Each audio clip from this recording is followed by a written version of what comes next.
Bonjour, c'est Cathy, bienvenue sur ma chaîne. Aujourd'hui, j'aimerais aborder le sujet sur la personnalité évitante, dont tout le monde parle en ce moment, de manière assez négative et qu'il faut absolument fuir.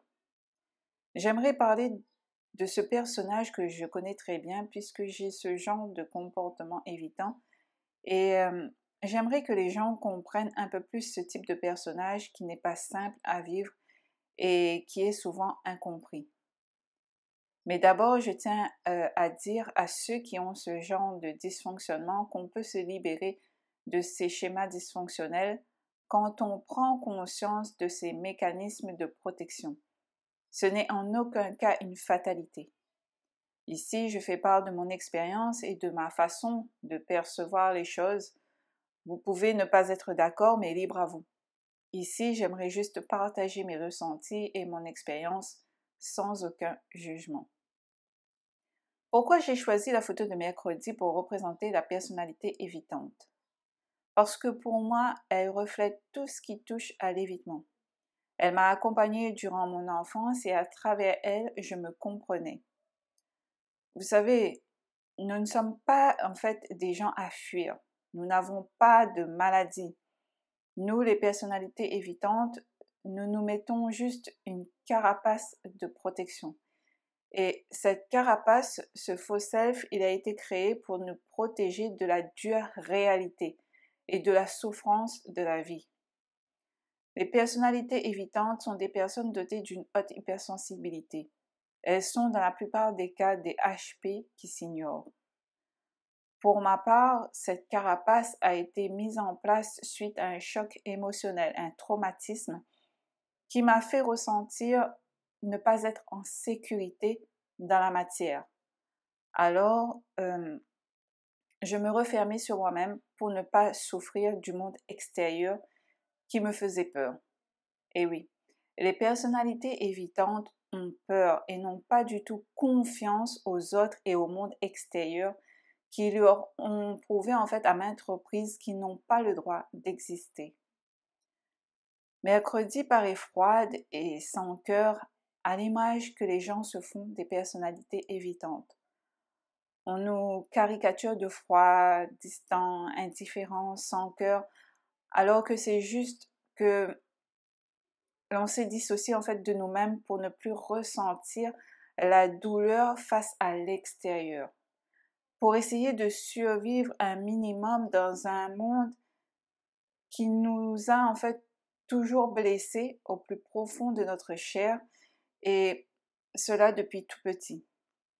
Alors oui, on évite de souffrir car c'est atroce de ressentir cette émotion intense où on a l'impression de mourir. La personnalité évitante, on peut la comparer à un chat qu'il faut apprivoiser car trop blessé et meurtri par le passé et rien d'autre. Il faut être patient avec une personnalité évitante et non la rejeter à la moindre occasion car on accentue sa souffrance et cette sensation de ne pas exister s'accentue en fait en elle. Si on fuit ou évite une situation, c'est juste par peur, à cause de cette insécurité. La personnalité évitante a bien souvent cette envie de disparaître de ce monde. C'est pourquoi elle se réfugie la plupart du temps dans son monde, dans sa bulle, là où elle se sent en sécurité, là où sa vulnérabilité n'est pas une faiblesse. Car oui, on lui a toujours fait ressentir que son hypersensibilité n'a pas lieu d'exister si elle veut survivre à ce monde.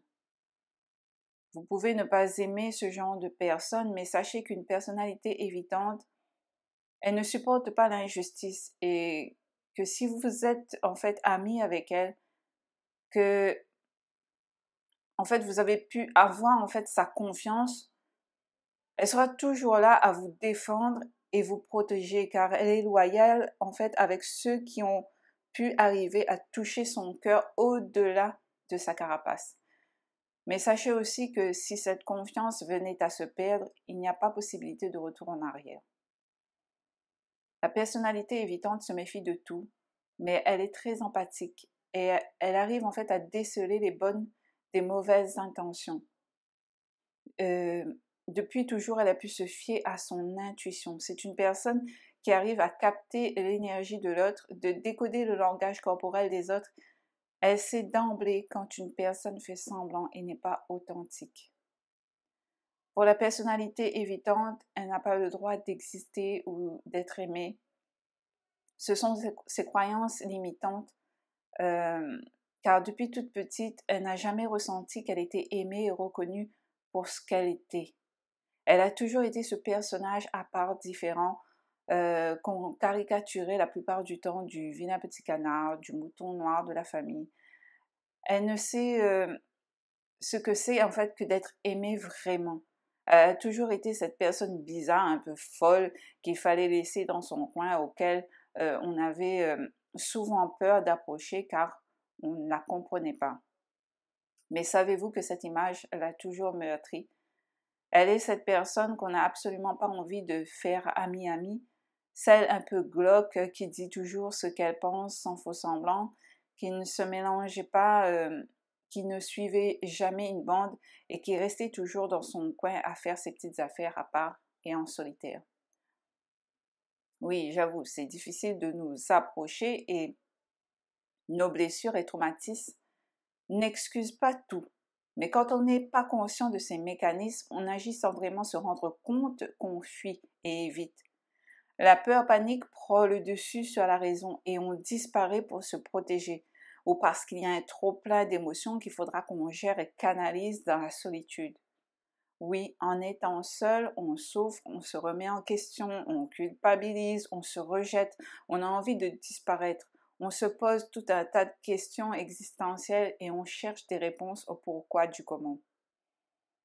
La personnalité évitante, c'est cet enfant qui n'a jamais vraiment grandi, qui depuis tout petit n'a pas eu une vie de bonheur, de joie, mais de souffrance. Sa vie à elle seule, en fait, c'est un livre d'enseignement. C'est cet enfant qui a toujours envie de croire que le monde n'est pas cruel et fuit la réalité, car c'est cette réalité qui a façonné son personnage. À chaque fois qu'elle s'ouvre et tente d'exister dans ce monde, en fait, elle reçoit une baffe de la vie qui lui conforte dans le fait de penser que la vie extérieure est invivable et qu'il faut se protéger. Pour elle, personne ne va jamais l'aimer dans son originalité. On veut la conformer à quelque chose qui ne reflète pas son authenticité.